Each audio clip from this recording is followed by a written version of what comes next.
তো এই ভিডিওতে আমরা একটু দাঁড়াও।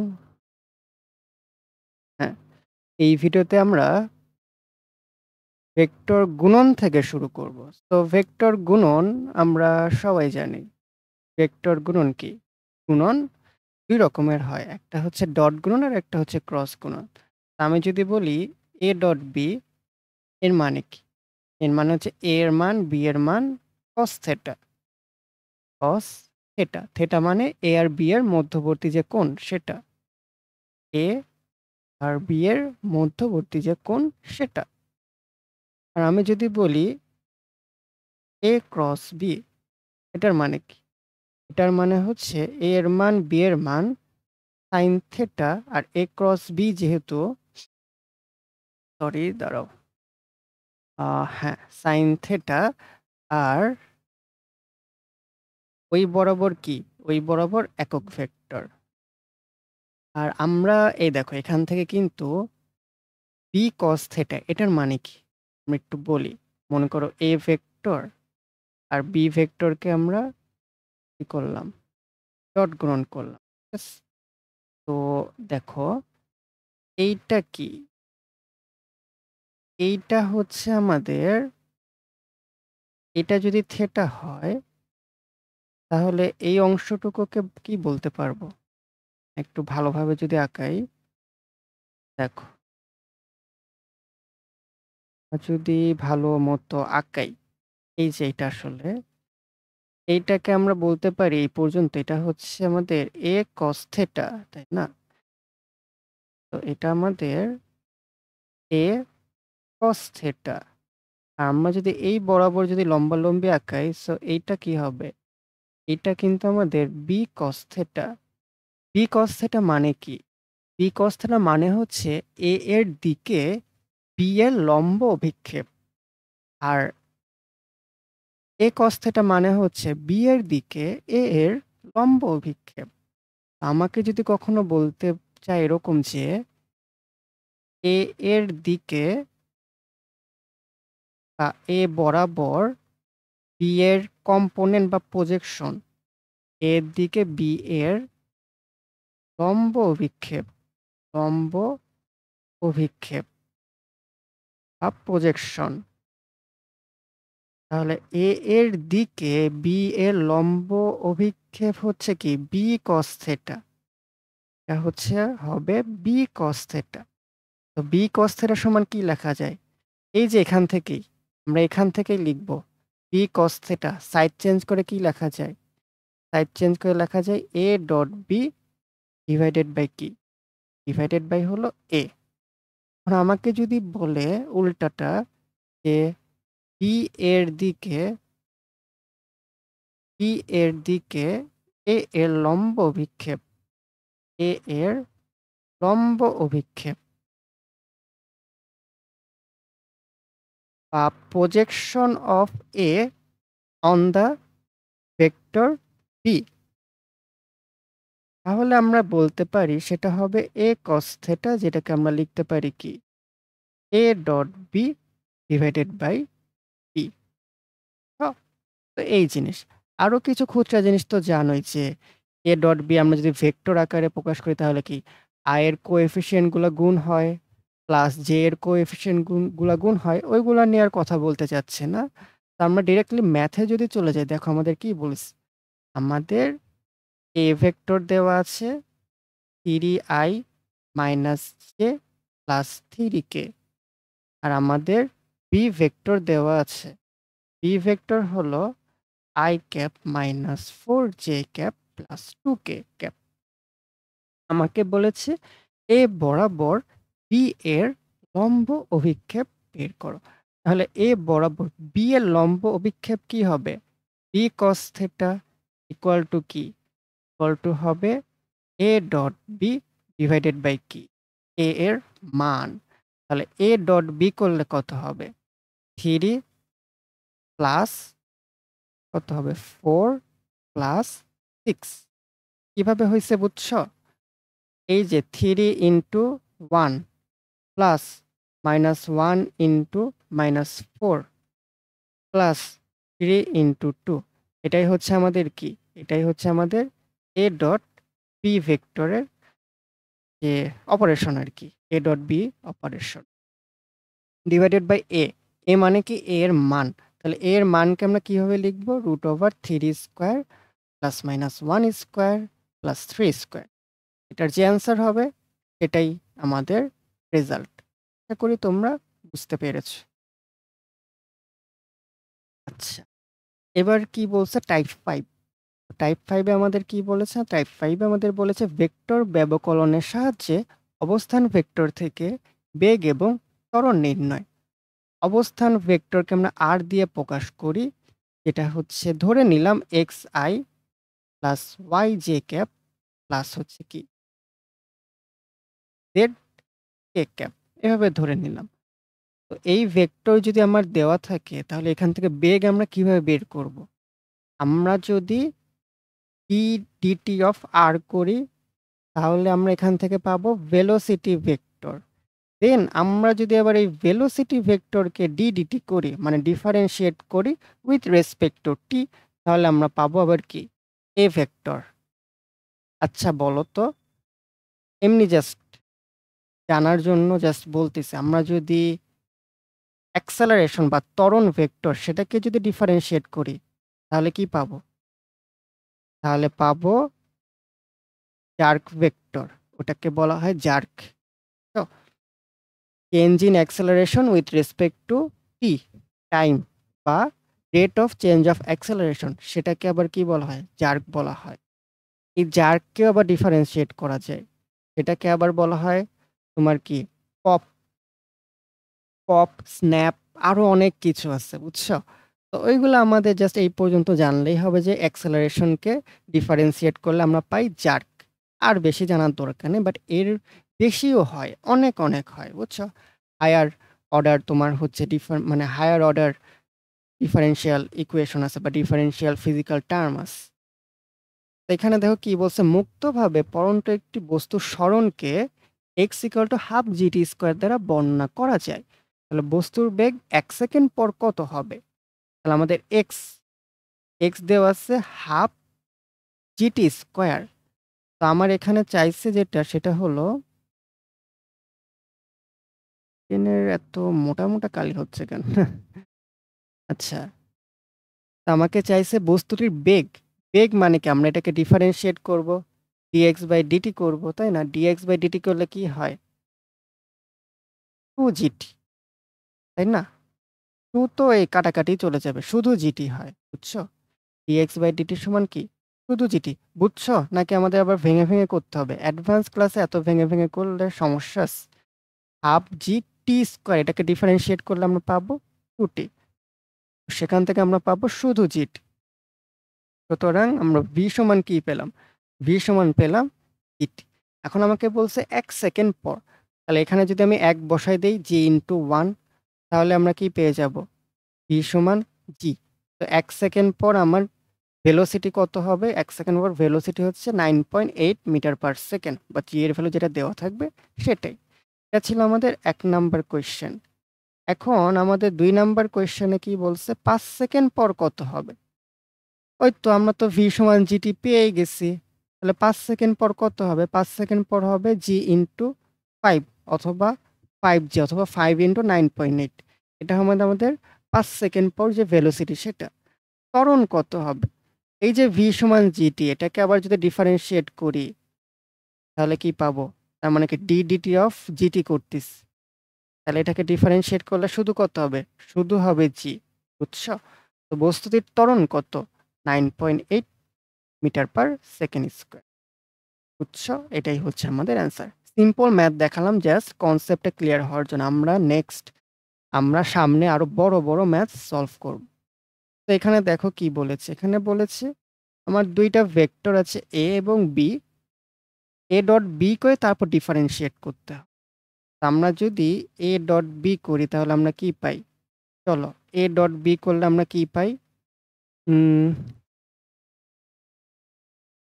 আমরা এ ডট বি করলে পাবো হলো টি স্কোয়ার ইন্টু 5t, এইটা পাবো, বুঝছো? আরো পাবো প্লাস আর কি পাবো? দেখো, ডট গুণন তো আর বলে দিতে হবে না, তাই না? মাইনাস প্লাসে মাইনাস টি স্কয়ার। আর কি পাবো? আর পাবো হচ্ছে তোমার 2t প্লাস 1 ইন্টু মাইনাস টি কিউব, এটা পাবো। মানে এ ভেক্টরের যে আয়ের কোএফিসিয়েন্ট ছিল তার সাথে বি ভেক্টরের আয়ের কোএফিসিয়েন্ট গুণ দিছি, প্লাস চিহ্ন দিছি। এইভাবে জে এর কোফিসিয়েন্ট এরকমভাবে বের করছি, কে এর কোফিসিয়েন্টও এভাবে বের করছি। তার মানে এটা হলো আমাদের 5t cube minus T square, দেন হচ্ছে minus 2t to the power 4 minus T cube. তার মানে আলটিমেটলি আমাদের যেটা বের হলো সেটা হচ্ছে 6t cube, sorry 4t cube, minus T square minus 2t to the power 4। তো এটাকে যদি ডিফারেন্সিয়েট করি, এটাকে DDT of A dot B করলে কি হবে? করলে হবে 3 4 12t square minus 2t minus 8t to the power cube. একটা অ্যান্সার আমাদের বের হয়ে গিয়েছে। এই অ্যান্সারটা আমাদের শেষ। এবার বলছে এ ক্রস বি করো, দেন ওটাকে ডিফারেন্সিয়েট কর। তো এ ক্রস বি কেমনে করে? আমি জাস্ট সিম্পলি একটু জাস্ট আইডিয়াটা দেখিয়ে দিই। এটা বইয়ের ম্যাথই তো, এই জন্য এগুলাতে খুব বেশি করবো না। এ ক্রস বি আমাদের এই যে ডিটারমিনেন্ট এইভাবে আই জে কে, দেন এখানে কি এ এর যে আই এর কোএফিসিয়েন্ট, এখানে এ ভেক্টরের যে জে এর কোএফিসিয়েন্ট, এখানে এ ভেক্টরের যে কে এর কোএফিসিয়েন্ট বা সহগ, ওগুলা বসাই দিবা। বি ভেক্টরের জন্য এগুলা বসাবা। বসিয়ে তারপর কি? তারপর হিসাব নিকাশ করবা ডিটারমিনেন্ট যেভাবে করে। তো এটা করে দেন ওটাকে ডিফারেন্সিয়েট করতে হবে উইথ রেসপেক্ট টু টি। তো বড় ম্যাথ আমি করে দিলাম না, আমি তোমাদের জন্য এটা রেখে দিলাম। তোমরা এইচডাব্লিউ করে এটা আমাদের টেলিগ্রাম, আমি তোমাদের নিয়ে পেইড ব্যাচে গ্রুপ খুলব। তো আমাকে সেন্ড করে দিবা, আমি চেক করে দিব। আচ্ছা, গ্রেডিয়ান্ট, ডাইভারজেন্স আর কার্ল সহজে মনে রাখবা। গ্রেডিয়ান্ট মানে সিম্পল গুণন, ডাইভারজেন্স মানে ডি থেকে ডট গুণন, আর কার্ল মানে সি থেকে ক্রস গুণন। মানে প্রথম লেটারগুলো দিয়ে আমরা হচ্ছে মনে রাখবো আর কি। কিসের সাথে ডট গুণন? ন্যাবলা ভেক্টরের সাথে। ন্যাবলা ভেক্টর তো আমরা সবাই জানি, del by del X I cap plus হচ্ছে del by del Y J cap plus হচ্ছে del by del Z K cap. এটার সাথে কোনো একটা ভেক্টর যদি সিম্পল ফাই, এটা একটা ভেক্টর সিম্পল গুণন হয়, তাহলে সেটাকে বলবো হচ্ছে গ্রেডিয়েন্ট। যদি কোনো একটা ভেক্টরের সাথে ডট গুণন হয় তাহলে সেটাকে বলবো আমরা ডাইভারজেন্স। যদি আমাদের কোনো ভেক্টরের সাথে ক্রস গুণন হয় তাহলে সেটাকে বলবো কার্ল। আশা করি এইটুকু করলে এনাফ। এখন ডাইভারজেন্সের ব্যাপার আছে কিছু। তো ডাইভারজেন্সের রেজাল্ট যদি 0 হয় সেটাকে আমরা বলবো সলিনয়েডাল। সলিনয়েডাল তার মানে যতগুলো ভেক্টর ইনপুট হবে সেম ভেক্টর আউটপুট হবে। এই সিচুয়েশনটাকে বলা হয় সলিনয়েডাল। দেন এই যদি ন্যাবলা মানে আমার যে ডাইভারজেন্স যদি 0 থেকে বড় হয়, 0 থেকে যদি বড় হয় তাহলে সেটাকে কি বলা হয়? এটাকে বলা হয় সোর্স। এটাকে বলা হয় সোর্স। মানে ইনপুট যতগুলা হচ্ছে আউটপুট তার বেশি হচ্ছে।